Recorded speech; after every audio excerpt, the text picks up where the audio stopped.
When we talk of visualization and comprehension, these are ideas that we understand to a certain extent. We also understand the interrelation between the two. When we think about it a little more, you will realize that they are very interdependent on each other, especially in the early stages. So before a child actually starts relating to a language, much of the experience is the scene experience.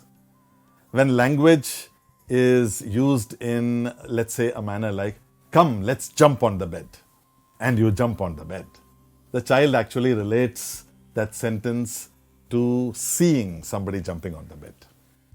In the beginning, this is the construct through which, let's say, I take in a lot of these non-verbal cues and start absorbing language. At some point in time, this becomes as I said, an interdependent cyclical process. So how do we think about that? For example, if you take something like the village of Malgudi from Sri R.K. Narayan's Malgudi days, there are certain descriptions there that may be part of your lived experiences. There would also be several things there that you have never actually seen, but have that little bits of information from where you can actually imagine. Eventually, what you have constructed is a village that is very unique to your imagination, still very much related to the description that you have actually taken from Malgudi days.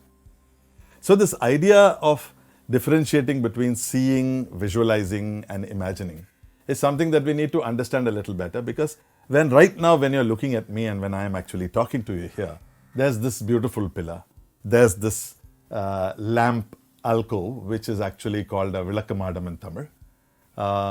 The way each of you will actually remember this, recall this, is where the idea moves from seeing to visualization. So the camera, the eye of the camera, is not the eye of the mind. You will find that there are similarities and there are unique differences. And it is in those unique differences that you find the joy of creativity actually building. Many years ago, we did this very interesting little experiment with children, where we took a creature from Harry Potter, which was described in its own unique way. And we asked these children to actually draw this creature on the basis of how they understood the text. So if there were 30 children in that classroom, what you got at the end of it were 30 different pictures. We also gave them a description of another creature which was already presented in a movie which the children had seen. And when you gave that textual description, you got very, very similar looking drawings out of it. So you realize how text can actually trigger imagination. You can take this to a much deeper level if you actually nurture visualization in a very conscious way. I can ask you to close your eyes and imagine something. I can give a very beautiful description of something that they have seen, like, for example, the flame in a candle. They have all seen the flame, but actually have they seen the nuances of the flame? They have seen everything, but in their recollection, they may not actually recollect the nuances. But when I give this description in text, suddenly they are reliving that experience and seeing that same flame in a completely different light.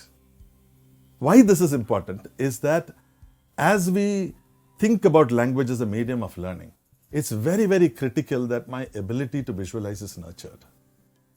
So if I take something like Newton's first law of motion,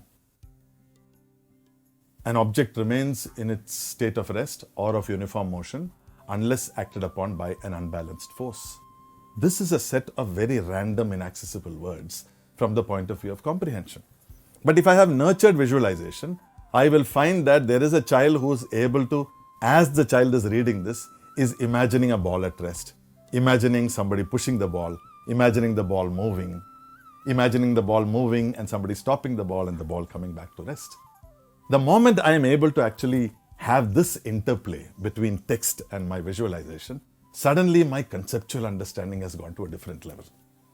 Not only is my comprehension raised to a different level, even my recollection of it comes from the fact that I have retained this visual. So 20 years later, if I ask you what is Newton's first law, you know it very well.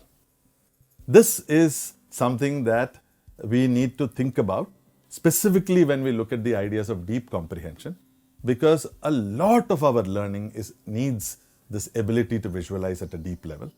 A lot of our learning recollection requires us to actually visualize and retain in the visualized form within us.